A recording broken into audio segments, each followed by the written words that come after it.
Hello बच्चों, कैसे हो आप सब। उम्मीद है आप सब अच्छे होंगे। आज हम 9th क्लास की ज्योग्राफी का आखिरी चैप्टर पढ़ेंगे जो कि रैपिड डिवीजन सीरीज में हमारा चल रहा है। इस चैप्टर का नाम है पॉपुलेशन। इस चैप्टर में हम पॉपुलेशन के बारे में पढ़ेंगे कि इंडिया की पॉपुलेशन का साइज कितना है और उसका उसका डिस्ट्रीब्यूशन कैसे हो रहा है इंडिया में। उसके अलावा हम ये भी देखेंगे कि सेंसस के बारे में पढ़ेंगे कि हमारी जो सेंसस होती है वो कितने वो कब कब से हो रही है, और पॉपुलेशन ग्रोथ के ट्रेंड को समझेंगे जिसमें डिकेडल ग्रोथ और जो ईयरली ग्रोथ का ट्रेंड है उन दोनों को समझेंगे। उसके अलावा देखेंगे जो पॉपुलेशन है हमारी, उसमें जो चेंजेस आ रहे हैं बर्थ रेट, डेथ रेट और माइग्रेशन के बारे में पढ़ेंगे इसमें डिटेल में। उसके अलावा देखेंगे हमारी जो नेशनल पॉपुलेशन पॉलिसी है 2000 की, उसके बारे में पढ़ेंगे, उसके की फीचर्स को पढ़ेंगे, ये बहुत इंपॉर्टेंट है जानना। उसके अलावा देखेंगे पॉपुलेशन कैसे एक रिसोर्स है अपने आप में, तो ये सब चीजों को हम बहुत अच्छे से इस चैप्टर में पढ़ेंगे। तो आइए हम स्टार्ट करते हैं अपना चैप्टर। तो हमारा जो चैप्टर है पॉपुलेशन, जो कि चैप्टर नंबर 6 है हमारा ज्योग्राफी का, इसमें हम देखते हैं कि जो meaning and importance of population के बारे में पढ़ेंगे कि पॉपुलेशन आखिर क्या, इसकी इंपॉर्टेंस क्या है और पॉपुलेशन के सभी एस्पेक्ट्स को उसमें समझेंगे। तो इसमें हम देखते हैं व्हाट इज पॉपुलेशन। अब पॉपुलेशन क्या है? Population refers to the total number of people. Total number of people है ये जो living in a particular area, जो किसी भी एक पर्टिकुलर टाइम पर या पर्टिकुलर एरिया में जो वहां पे एक नंबर ऑफ पीपल जितने रह रहे हैं उसी को बोलते हैं वहां की पॉपुलेशन कहा जाता है। सपोज दैट इंडिया के अंदर यहाँ पर इंडिया के अंदर देखें तो पर्टिकुलर ईयर टाइम पर यानी इतने टाइम में वहां पे इस पूरे जो इंडियन टेरिटरी है उसमें कितने लोग रह रहे हैं उसको वहां की पॉपुलेशन के रूप में काउंट किया जाता है। उसके अलावा देखते हैं अब जो human beings are the producers and the consumers. अगर ह्यूमंस की बात करें, ह्यूमन बींग्स की बात करें तो यही प्रोड्यूसर है और यही कंज्यूमर है। अगर ह्यूमंस होते तो ही रिसोर्सेज का और डेवलपमेंट का कोई मतलब रहता है। अगर ह्यूमन ही नहीं होगा तो रिसोर्स का यूज कौन करेगा और उसको रिसोर्स कहेंगे कैसे। उसके अलावा यही डेवलपमेंट करते हैं। तो यही जो ह्यूमन है वो अपने आप में एक रिसोर्स है और यही रिसोर्सेज को यूजेबल बनाते हैं अपने टेक्नोलॉजी के बेसिस पे। लाइक कोल है। अब कोल क्या है? अब कोल अपने आप में एक रिसोर्स नहीं होता अगर उसके बारे में हम टेक्नोलॉजी को फाइंड नहीं करते। कोल को एक्सट्रैक्ट करना, उसको यूज करने की टेक्नोलॉजी है, तभी कोल एक हमारे लिए रिसोर्स है, अदरवाइज वो नहीं होता। तो इसलिए ये ह्यूमन की जो अपनी नॉलेज है, अपनी जो इन्वेंशंस है, उसके थ्रू ही है पॉसिबल हो पाया है। तो ह्यूमन अपने आप में एक रिसोर्स है, इसको हम देखेंगे। तो अब चाहे रिसोर्सेस हो, चाहे डिजास्टर्स हो, डेवलपमेंट हो, सब ह्यूमन पॉपुलेशन पे ही रिलेट करता है, कोरिलेट करता है इसी से। अगर ह्यूमंस नहीं होंगे तो इनका यूज भी नहीं हो पाएगा। इसी प्रकार से डिजास्टर्स को देखें तो डिजास्टर्स कब कहलाते हैं? कोई भी नेचुरल इवेंट लाइक फ्लड हो गया या साइक्लोन हो गया, अर्थक्वेक हो गया, तब ये ह्यूमन सेटलमेंट्स को लॉस पहुंचाते हैं, लाइफ जो प्रॉपर्टी और लाइफ को बहुत ज्यादा लॉस करते हैं, तब ये डिजास्टर्स कहलाते हैं, अदरवाइज इनको डिजास्टर्स भी नहीं कहा जा सकता। उसके अलावा देखते हैं इंपॉर्टेंस ऑफ स्टडिंग पॉपुलेशन। अब पॉपुलेशन को स्टडी क्यों करते हैं? Utilization of resources. अब रिसोर्सेज को बारे में समझने के लिए हम इसको यूज करते हैं। लाइक पॉपुलेशन बढ़ती जा रही है तो उनकी नीड्स, उनकी डिमांड्स भी बढ़ती जा रही है। तो ऐसे में हम देखते हैं कि हमको कितने रिसोर्सेज की जरूरत है।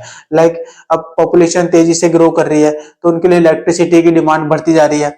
तो ये चीज हम देखते हैं कि इलेक्ट्रिसिटी अब कैसे हम जनरेट कर सकते हैं, क्योंकि हमारे पास जो जो कन्वेंशनल सोर्सेज ऑफ एनर्जी है वो लिमिटेड है और जो न्यू सोर्सेज ऑफ एनर्जी है उस पर हमको ज्यादा रिलाई करना पड़ रहा है। उसके अलावा देखिए इकोनॉमिक डेवलपमेंट, तो ये इकोनॉमिक डेवलपमेंट से डायरेक्ट कोरिलेट करता है। अब इसका डायरेक्टली रिलेशन हम समझ सकते हैं एग्जांपल्स के थ्रू कि जो गरीब देश है लाइक अफ्रीकन जो कंट्रीज है लाइक नाइजीरिया, कॉन्गो, वहां पे पॉपुलेशन ग्रोथ काफी ज्यादा है क्योंकि वो पुअर कंट्रीज हैं।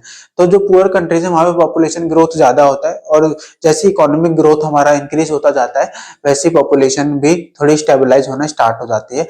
और जैसे हम देखते हैं जो डेवलप्ड कंट्रीज हैं या जो अल्ट्रा मॉडर्न कंट्रीज हैं वहां पे पॉपुलेशन साइज ऑटोमेटिकली रिड्यूस होता जाता है। लाइक जर्मनी में देखें तो वहां पे पॉपुलेशन जो है वो डिक्लाइन कर रही है।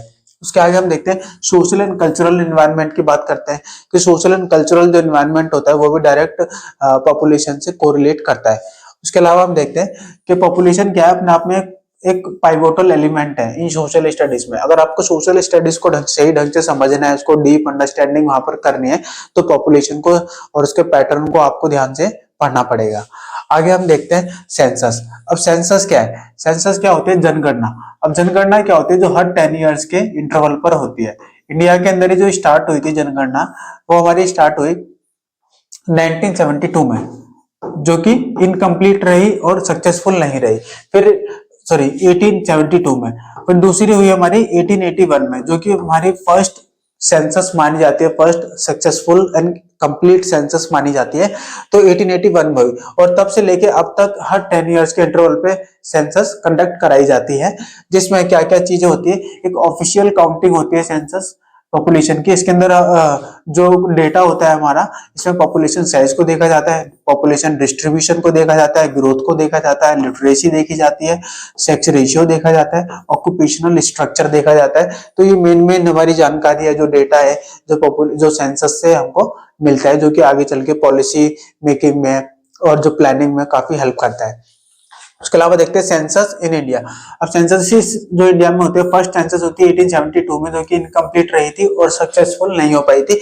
तो फर्स्ट कंप्लीट सेंसस होती है 1881 में। उसके बाद से हर 10 इयर्स पे होती जा रही है, और ये most reliable source of demographic data है। तो डेमोग्राफिक डेटा को काफी डिटेल में इंडिया को प्रोवाइड करता है, और इसी से ये जो नीति निर्माण में, पॉलिसी मेकिंग में काफी हेल्पफुल होता है हमारे लिए। और पॉपुलेशन साइज और डिस्ट्रीब्यूशन की बात करें, तो इंडिया का पॉपुलेशन साइज हम जानते हैं कि जो इंडिया में, जो वर्ल्ड में सेकंड नंबर पर आता है। और कुछ रिपोर्ट्स के अकॉर्डिंग अब ये भी बताया जा रहा है कि इंडिया पॉपुलेशन के साइज के अकॉर्डिंग वर्ल्ड में फर्स्ट नंबर पर आ चुका है, जो कि चाइना को क्रॉस कर चुका है। उसके अलावा हम देखते हैं इंडिया पॉपुलेशन साइज को समझे तो जो 2011 में सेंसस हुआ था, उसके जो आंकड़ों के अकॉर्डिंग हमारे जो इंडिया के अंदर है वो 1210.6 मिलियन पॉपुलेशन है इंडिया की, यानी 121 करोड़ पॉपुलेशन इंडिया की है। उसके बाद हम देखते हैं कि India has about 17% of the world population. India के पास 17% पॉपुलेशन है वर्ल्ड की। और जो एरिया की बात करें तो एरिया ओनली 2.4% है। पॉपुलेशन 17% है, जो कि लगभग अब 18% हो चुकी होगी। और एरिया की बात करें तो जो कि बहुत ज्यादा कम है, कंपैरेटिवली 2.4% है only. India became the most populous country in 2023, overtaking China.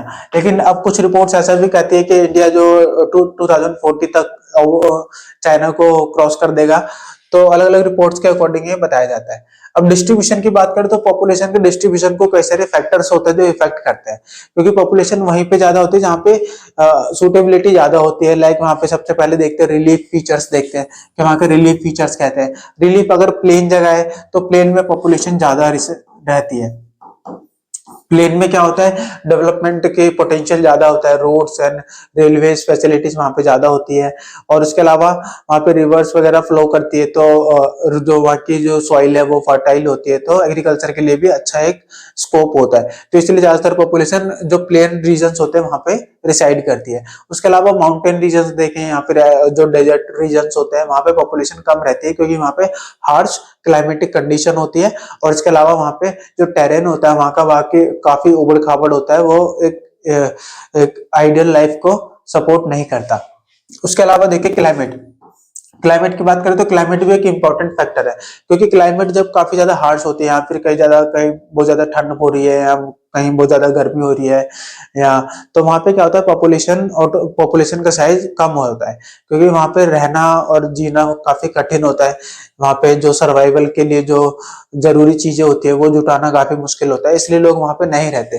जैसे राजस्थान में देखें तो राजस्थान के थार डेजर्ट में पॉपुलेशन कम मिलती है। उसके अलावा माउंटेन रीजन्स में देखें तो वहां पे भी पॉपुलेशन कम मिलती है, क्योंकि वहां पे एक जो लिवलीहुड के साधन होते हैं और जो कमाने खाने के साधन होते हैं वो काफी लिमिटेड होते हैं, और स्कोप भी बहुत लिमिटेड होता है। सॉइल फर्टिलिटी काफी मैटर करती है। आज से हम देखें तो पहले के प्राचीन समय में देखें तो ज्यादातर जो सिविलाइजेशन थे, लोग थे, वो रिवर्स के किनारे बसा करते थे। क्यों? क्योंकि रिवर्स के किनारे वहां की जो सॉइल होती है काफी फर्टाइल होती है, एग्रीकल्चर के लिए काफी अच्छी मानी जाती है, और इसलिए वहां पे लोग रहते हैं। इसलिए वहां पे कमाने खाने के साधन भी काफी अच्छे उनके लिए रहते हैं। उसके अलावा वाटर अवेलेबिलिटी बहुत इंपॉर्टेंट टॉपिक है कि सबसे जरूरत है वाटर की। अब वाटर कहाँ पर था पहले, रिवर्स वगैरह में। तो सबसे ज्यादा लोग जो रहते थे, सिविलाइजेशन रहती थी, वो रिवर्स के किनारे ज्यादा रहती थी। आज के समय में भी देखेंगे तो गंगा जैसी रिवर के किनारे जो पॉपुलेशन डेंसिटी है वो कंपेरेटिवली काफी ज्यादा है इंडिया के अंदर। इकोनॉमिक एक्टिविटीज काफी मैटर करती है, क्योंकि अब स्पेशली आप अर्बन सिटीज की बात करें तो अर्बन सिटीज में जो पॉपुलेशन डेंसिटी है, जो लोगों की जो सघनता है, वो गांव के मुकाबले काफी ज्यादा है। ऐसा क्यों है? क्योंकि वहां पे इकोनॉमिक अपॉर्चुनिटीज, एम्प्लॉयमेंट की अपॉर्चुनिटीज, हेल्थ, एजुकेशन काफी अच्छा है, काफी अच्छा माना जाता है। स्टेट वाइज पॉपुलेशन डिस्ट्रीब्यूशन की बात करें तो मोस्ट पॉपुलस स्टेट की बात करें तो यूपी है, जहां की पॉपुलेशन है 199 मिलियन। अगर इस फिगर के अकॉर्डिंग हम देखें तो यूपी के अंदर जो पॉपुलेशन है जो कि 199 मिलियन है, जो कि टोटल इंडिया की कुल जनसंख्या का 16% है यूपी के अंदर। फिर महाराष्ट्र आता है सेकंड नंबर पे जिसमें 9% है, फिर बिहार आता है जिसमें 9% है, वेस्ट बंगाल में 8% है, आंध्र प्रदेश में 7% है, मध्य प्रदेश में 6, राजस्थान कर्नाटका ऐसे सबका दे रखा है। तो यहाँ पे इतनी पॉपुलेशन है। उसके अलावा हम देखते हैं लीस्ट पॉपुलस स्टेट कौन सा है इंडिया के अंदर, जो कि है सिक्किम। सिक्किम के अंदर पॉपुलेशन है ओनली 0.6 मिलियन पॉपुलेशन सिक्किम के अंदर है। यानी अगर पूछा जाए सबसे ज्यादा पॉपुलेशन इंडिया में किसी स्टेट में तो वो यूपी के अंदर 199 मिलियन, और सबसे पूछा जाए least populated state in India कौन सा है तो वो है हमारा सिक्किम, जिसकी पॉपुलेशन है 0.6 मिलियन ओनली। उसके अलावा लक्षद्वीप में देखें तो लक्षद्वीप एक यूनियन टेरिटरी है जिसकी पॉपुलेशन है हमारा 64,429 पीपल। उसके अलावा 50% of India population lives in 5 state. ये दिखाता है unequal distribution of population in India, कि सिर्फ 5 स्टेट ऐसे जहां पे 50% से ज्यादा पॉपुलेशन रिसाइड करती है। वो कौन कौन से स्टेट है? UP, Maharashtra, Bihar, waste Bengal, Andhra Pradesh.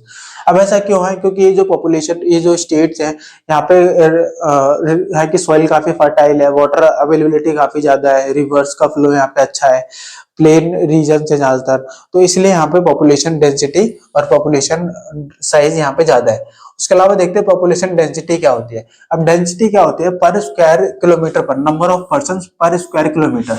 जैसे एक कोई एरिया पर स्क्वायर किलोमीटर है, इसके एक स्क्वायर किलोमीटर ऐसे देखेंगे, एक स्क्वायर किलोमीटर ऐसे देखेंगे, तो इसमें कितने लोग रिसाइड करते हैं ये देखते हैं, इसके रूप में काउंट करते हैं। तो ये होता है पॉपुलेशन डेंसिटी। अब जैसे अब इंडिया, दिल्ली की बात करते हो, दिल्ली प्लेन है और यहाँ पे इकोनॉमिक अपॉर्चुनिटीज काफी अच्छी है, तो दिल्ली जैसे सिटी में क्या होता है, पॉपुलेशन डेंसिटी बहुत ज्यादा है, क्योंकि यहाँ पे हेल्थ, एजुकेशन और बाकी फैसिलिटीज काफी अच्छी मानी जाती है। तो दिल्ली के अंदर जो हमारी पॉपुलेशन डेंसिटी काफी ज्यादा है, जो कि 11,000 से ऊपर है। उसके अलावा आप देखें अरुणाचल प्रदेश जैसे स्टेट की बात करें, जहाँ पे रहना बड़ा मुश्किल है, पहाड़ी इलाका है, तो वहाँ पे और वहाँ पे जो इकोनॉमिक अपॉर्चुनिटीज काफी कम है, साधन जो लेवलीहुड के काफी लिमिटेड है, इसलिए वहाँ की पॉपुलेशन भी काफी लिमिटेड है, वहाँ की डेंसिटी भी ओनली 17 पर्सन पर स्क्वायर किलोमीटर है। उसके अलावा हम देखते हैं population density of India. Density को समझे तो 2011 की जो सेंसस हुई थी उसके अकॉर्डिंग 382 पर्सन पर स्क्वायर किलोमीटर इंडिया की डेंसिटी है। अगर एमसीक्यू में क्वेश्चन पूछा जाता है तो आपको याद रखना है 382 पर्सन पर स्क्वायर किलोमीटर। उसके अलावा हाईएस्ट डेंसिटी कौन से स्टेट में? बिहार में 1102 पर्सन स्क्वायर किलोमीटर। उसके अलावा लोएस्ट डेंसिटी भी पूछ सकते हैं, जैसे कि मैंने अभी आपको बताया भी था, अरुणाचल प्रदेश में है 17 पर्सन स्क्वायर किलोमीटर। तो ये हमारा मैप है, जो इसमें हम देखते हैं कि जो नंबर ऑफ पर्सन पर स्क्वायर किलोमीटर एरिया में देखते हैं, जैसे यहाँ पे 250 और उससे बिलो है डेंसिटी। उसके अलावा जो ये कलर्स के अकॉर्डिंग इंडेक्स में शो किया गया है, तो डेंसिटी को हम समझते हैं कि जहाँ पे 250 से ज्यादा डेंसिटी है और 250 से कम डेंसिटी है, वो कौन से एरिया है? ग्रीन वाले, ये वाले, राजस्थान, मध्य प्रदेश, छत्तीसगढ़, यहाँ पे डेंसिटी कम है, और बाकी नॉर्थ ईस्टर्न स्टेट है। उसके अलावा देखें जहाँ पे 1000 से ज्यादा है डेंसिटी, वो है रेड वाले, वेस्ट बंगाल, बिहार, यहाँ पे और दिल्ली। तो और यहाँ पे क्या है? डेंसिटी 1000 से ज्यादा है। तो ऐसे आपको मैप को रीड करना है और उसको समझना है। उसके अलावा देखिए areas of high and low density. तो एरियाज की बात करें तो हाई डेंसिटी कहाँ कहाँ पर है? नॉर्दर्न प्लेन्स में, केरला में, कोस्टल प्लेन्स में, क्योंकि यहाँ पे सॉइल काफी फर्टाइल होती है और डेवलपमेंट का काफी ज्यादा स्कोप होता है, रोड्स, रेलवेज का काफी ज्यादा यहाँ पे एक्सपेंशन होता है। उसके अलावा इकोनॉमी, लोगों की मोबिलिटी ज्यादा होती है, लैंड फर्टाइल होती है, तो इसलिए यहाँ पे पॉपुलेशन डेंसिटी ज्यादा होती है। और लो डेंसिटी वाले रीजन की बात करें तो Himalayan region, desert region, forested and hilly region होते हैं। तो यहाँ पे डेंसिटी काफी कम होती है, क्योंकि हिमालयन रीजन, डेजर्ट रीजन में रहना काफी मुश्किल होता है, बहुत harsh climatic and geographical conditions होती है, रिलीफ काफी अनफेवरेबल होते हैं। उसके अलावा पॉपुलेशन ग्रोथ की बात करें तो मीनिंग एंड पॉपुलेशन ग्रोथ की बात करते हैं ऑफ पॉपुलेशन। तो पॉपुलेशन ग्रोथ क्या होता है? जो पॉपुलेशन में चेंज होता है उसी को पॉपुलेशन ग्रोथ बोलते हैं। अब ये ग्रोथ दो टाइप का हो सकता है, नेगेटिव भी हो सकता है, पॉजिटिव भी हो सकता है। अगर नेगेटिव चेंज हो रहा है पॉपुलेशन में, यानी कि पॉपुलेशन घट रही है। अगर पॉजिटिव चेंज हो रहा है यानी पॉपुलेशन बढ़ रही है। ठीक है, तो इसमें हम देखते हैं। अब इसके 3 फैक्टर्स होते हैं यहाँ पे, क्या क्या चीजें पॉपुलेशन चेंज को इफेक्ट करती है, वो 3 कारकों को, फैक्टर्स को हम यहाँ पर पढ़ेंगे। तो पहला फैक्टर हम पर इसमें देखेंगे। तो पॉपुलेशन फैक्टर्स को पढ़ने से पहले हम यहाँ पे पॉपुलेशन का एक बार मैग्नीट्यूड और उसका रेट ऑफ चेंज देख लेते हैं, पॉपुलेशन में जो चेंज आ रहा है। तो 1951 में जो टोटल पॉपुलेशन हमारी कितनी थी, इन मिलियंस में देख रहे हैं 361 मिलियन थी, और देखते देखते बढ़ते बढ़ते 2011 में कितनी होगी, 1210.6 मिलियन पॉपुलेशन इंडिया की हो गई। अगर एनुअल ग्रोथ रेट की बात करें तो 1951 में था 1.25 और अब है 1.64। ये एनुअल ग्रोथ रेट है जो कि डिक्लाइन कर रहा है। आप देखिए यहाँ पे 2.20 था 1971 में, 2.22 था 1981 में, और ये डिक्लाइन यहाँ से करना स्टार्ट हो गया। यानी धीरे धीरे इंडिया की पॉपुलेशन स्टेबलाइज कर रही है। उसके आगे हम पढ़ते हैं कि अब एब्सोल्यूट इंक्रीज होता है इंडिया पॉपुलेशन में। इससे इंपॉर्टेंट हम सिर्फ सीधा पॉपुलेशन चेंज के उन पे फैक्टर्स पे जाते हैं, क्या क्या चेंज के फैक्टर्स होते हैं। तो trend of population growth in India, population growth के ट्रेंड को हम पढ़ेंगे तो रैपिड ग्रोथ हो रहा है बिटवीन 1951 से 1981। ये जो टाइम पीरियड है इसको बोलते हैं पॉपुलेशन एक्सप्लोजन का टाइम इसको बोलते हैं, क्योंकि यहाँ पे पॉपुलेशन का ग्रोथ बहुत तेजी से हुआ था। इसको एक्सप्लोजन का टाइम भी कहा जाता है, क्योंकि सबसे ज्यादा तेजी से ग्रोथ हुआ था 1951 से 1981 में, इसके बीच में। तो इस फेज को पॉपुलेशन एक्सप्लोजन के नाम से भी जाना जाता है। 1981 के बाद से पॉपुलेशन में थोड़ा डिक्लाइन आना स्टार्ट हो गया, यानी कि पॉपुलेशन स्टेबलाइज करना स्टार्ट हो गया है। तो उसके अलावा देखते हैं डिक्लाइनिंग ग्रोथ रेट आफ्टर 1981, जो कि हमने अभी बताया। और आप देखोगे 1901 से 1921 को, ये 1921 को डिवाइडिंग ईयर भी माने जाते हैं, क्योंकि 1911 से 21 के बीच में पॉपुलेशन में थोड़ी सी गिरावट देखी गई थी। ऐसा इसलिए हुआ था क्योंकि उस समय एक महामारी स्पेनिश फ्लू भी फैला था और फर्स्ट वर्ल्ड वॉर भी इस बीच में हुआ था, तो इसलिए पॉपुलेशन में थोड़ी गिरावट देखी गई थी इस बीच में। तो इसलिए 1921 को एक dividing year in population history in India कहा जाता है। उसके अलावा देखते हैं despite declining rates, absolute population continues to increase due to large base population। Population का हम परसेंटेज डिकेडल ग्रोथ को समझ लेते हैं। डिकेडल यानी जो 10 इयर्स के जो गैप में जो चेंजेस आते हैं उसको पढ़ते हैं, और जो 1 साल के गैप में चेंजेस आता है उसको बोलते हैं ईयरली ग्रोथ, और ये डिकेडल ग्रोथ। डिकेडल ग्रोथ की बात करते हैं तो 1951 और 61 में पॉपुलेशन का ग्रोथ कितना था, ये डिकेडल ग्रोथ की बात कर रहे हैं हम 10 साल की, तो ये था 21.64%, और अब ये धीरे धीरे डिक्लाइन करता जा रहा है और 17.64% हो गया 2011 में। तो ये इंडिया का अभी डिकेडल ग्रोथ रेट है। अगर पूछा जाए कि हमारा ईयरली ग्रोथ रेट कितना है इंडिया का, तो 1.64 है ईयरली।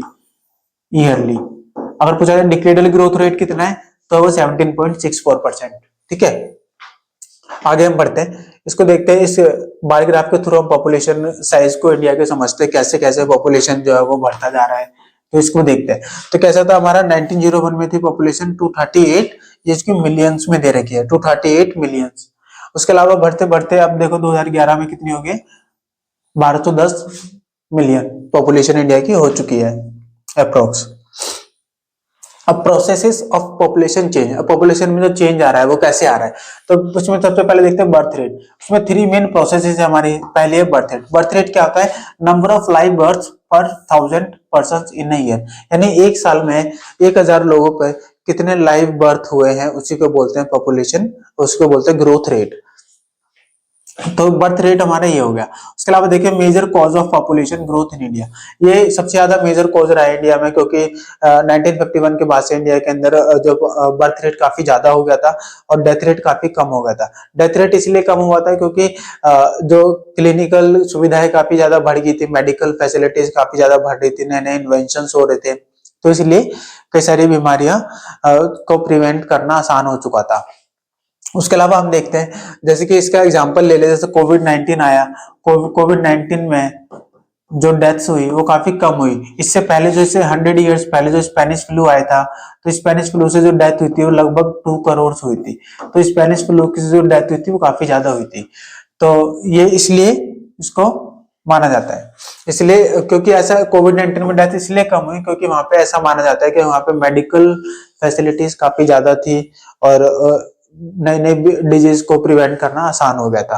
उसके अलावा डेथ रेट्स की बात करते हो, डेथ रेट में क्या क्या आता है हमारा, ये नंबर ऑफ डेथ्स पर 1000 पर्सन इन अ ईयर, यानी कि एक साल में 1000 लोगों पे कितने लोगों की डेथ होती है, इसको बोलते हैं डेथ रेट।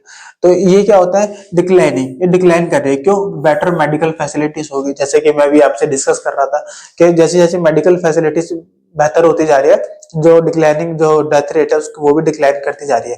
पहले काफी ज्यादा होती थी, 19 अगर हम इंडिपेंडेंस के टाइम पे देखें, 1901 में देखें, तो जितना बर्थ रेट था उतना ही डेथ रेट था। क्यों? क्योंकि लोगों को बचाना काफी मुश्किल था, मेडिकल फैसिलिटीज काफी लिमिटेड थी, जो प्राचीन जो आयुर्वेदिक विधियां हैं उन पे डिपेंड रहना पड़ता था।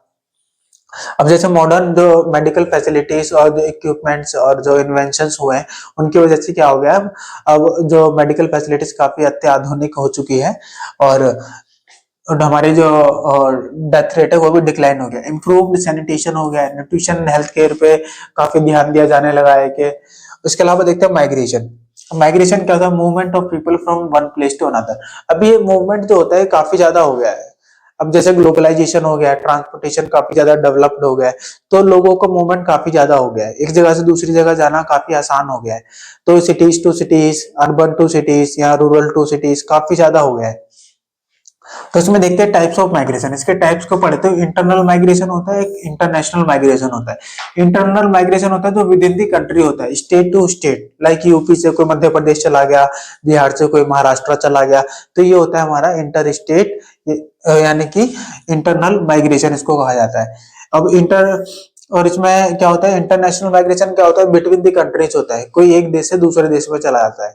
कोई इंडिया से अगर अमेरिका चला गया, कोई ब्रिटेन से फ्रांस चला गया, तो वो होता है इंटरनेशनल माइग्रेशन।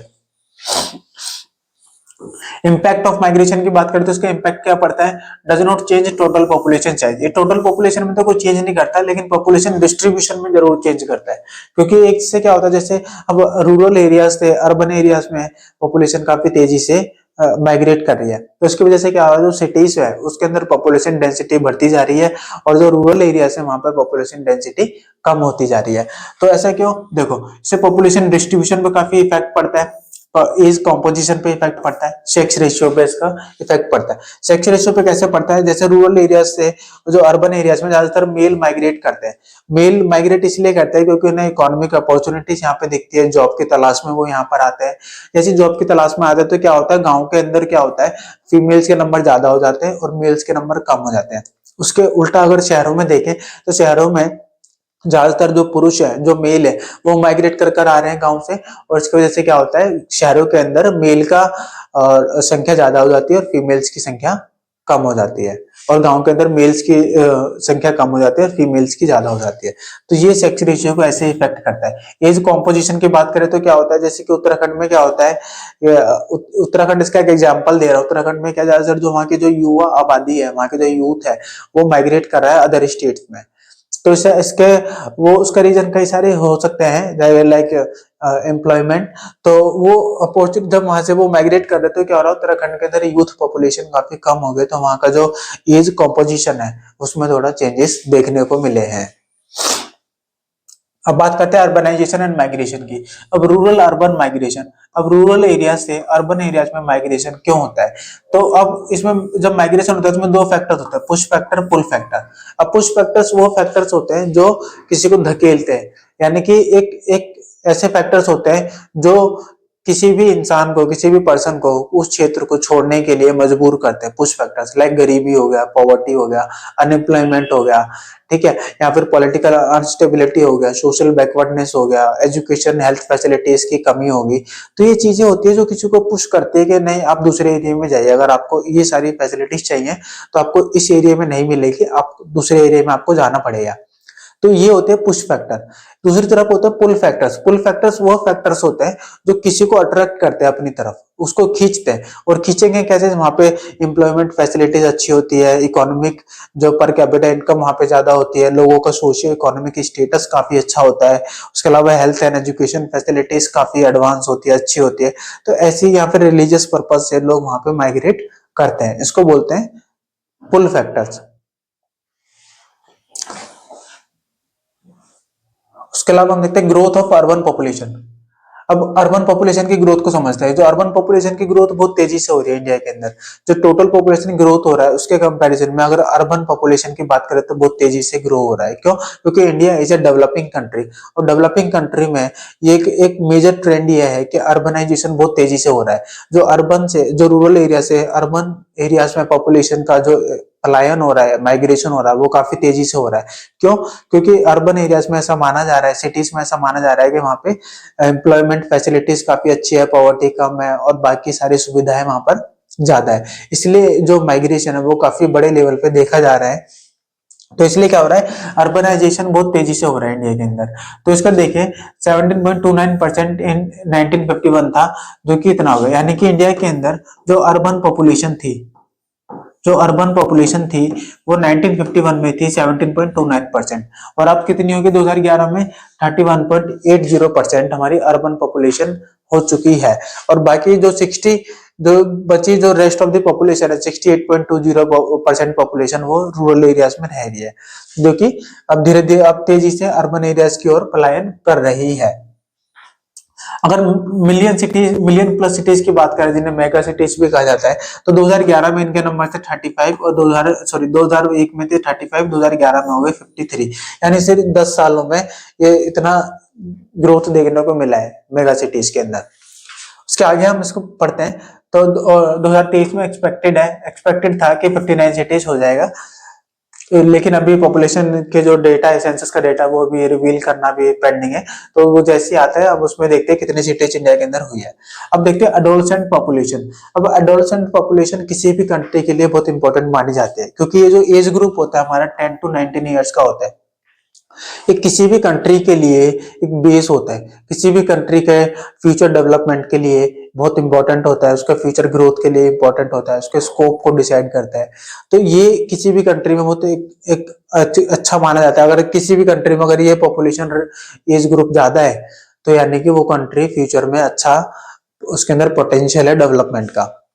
तो देखते हैं इंडिया के अंदर ये 1/5 इंडिया पॉपुलेशन है, यानी 20% है लगभग अप्रोक्स इस एज ग्रुप के लोग। यानी इंडिया के पास एक अच्छा पोटेंशियल है डेवलपमेंट का, आगे बढ़ने का। तो इंपॉर्टेंस देखा एडोलसेंस का, इंपॉर्टेंस कहता है फ्यूचर वर्कफोर्स होता है ये।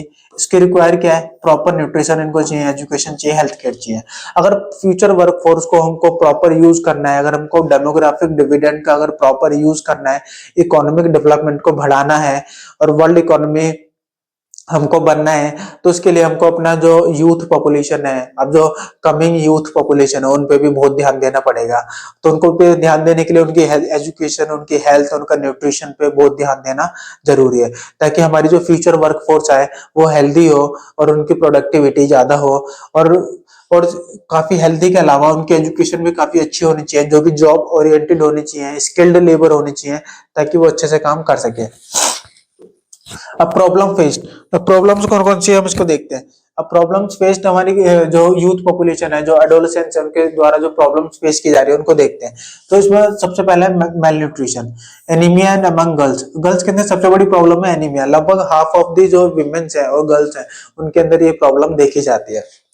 Lack of awareness and health care, तो इस पॉपुलेशन में क्या है, अवेयरनेस की बहुत कमी है हेल्थ के प्रति, और अपने जो तरह तरह की जो डिजीज होती है उनके प्रति अवेयरनेस बहुत कम है।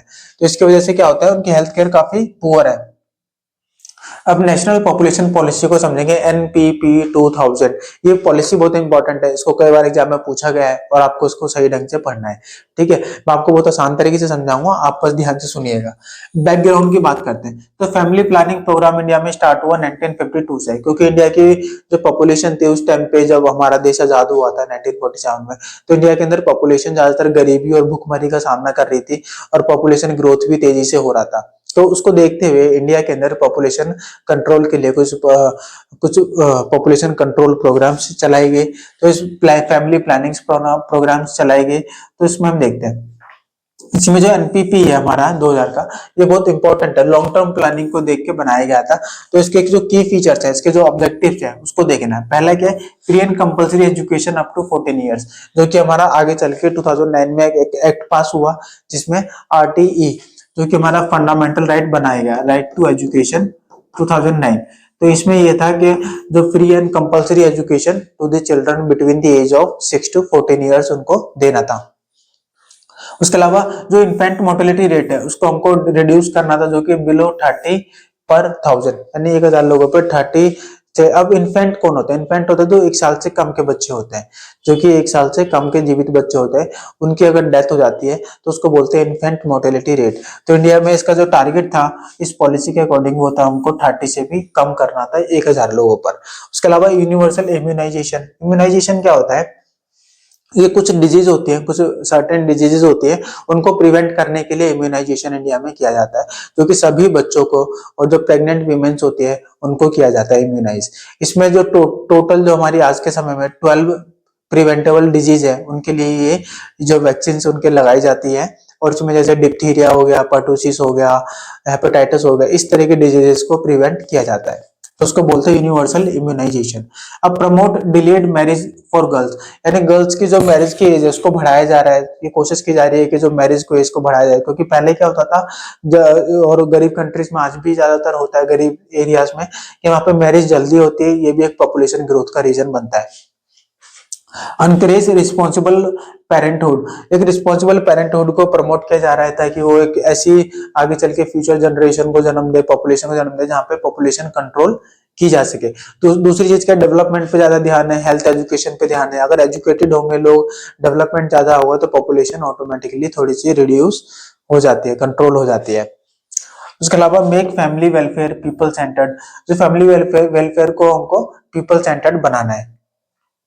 उसके अलावा देखते हैं इसकी कंक्लूजन की, चैप्टर की बात करते हैं। तो India has large and diverse population, India के अंदर लार्ज पॉपुलेशन है जो हमने देख लिया, जो कि इंडिया बहुत जल्दी चाइना को क्रॉस कर देगा, तो इंडिया वर्ल्ड की सबसे ज्यादा पॉपुलेटेड कंट्री बन जाएगा। उसके अलावा देखते हैं डाइवर्स पॉपुलेशन काफी ज्यादा है, इसकी जो डिस्ट्रीब्यूशन काफी डाइवर्स है, कहीं ज्यादा कहीं कम। उसके अलावा डेंसिटी में काफी डिफरेंस है, एक तरफ अरुणाचल प्रदेश में ओनली 17 पर्सन पर स्क्वायर किलोमीटर रहते हैं, वहीं बिहार के अंदर 1102 पर्सन पर स्क्वायर किलोमीटर रहते हैं, तो पॉपुलेशन डेंसिटी में भी काफी वेरिएशंस देखा जाता है। उसके अलावा declining growth rate is positive sign, कि हमारी पॉपुलेशन ग्रोथ रेट है जो वो डिक्लाइन कर रही है, ये इसको अच्छा माना जा रहा है, क्योंकि पॉपुलेशन कम होती है तो रिसोर्सेज पे कम बर्डन होता है, गवर्नमेंट पॉलिसीज काफी अच्छे से एफिशिएंटली वर्क कर पाती है, और जो फैसिलिटीज है लोगों को मिल पाती है, सभी लोगों को जो रिसोर्सेज का यूज करने को मिल पाता है, तो ये एक अच्छा साइन, पॉजिटिव साइन इसको माना जाता है। Population management is essential for, किसके लिए? सस्टेनेबल डेवलपमेंट के लिए अच्छा माना जाता है, रिसोर्स कंजर्वेशन के लिए अच्छा माना जाता है, और क्वालिटी ऑफ लाइफ को भी ये बेहतर करता है। तो ये हमारा चैप्टर था। चैप्टर से संबंधित कोई भी डाउट है आप कमेंट सेक्शन में जाके बता सकते हो।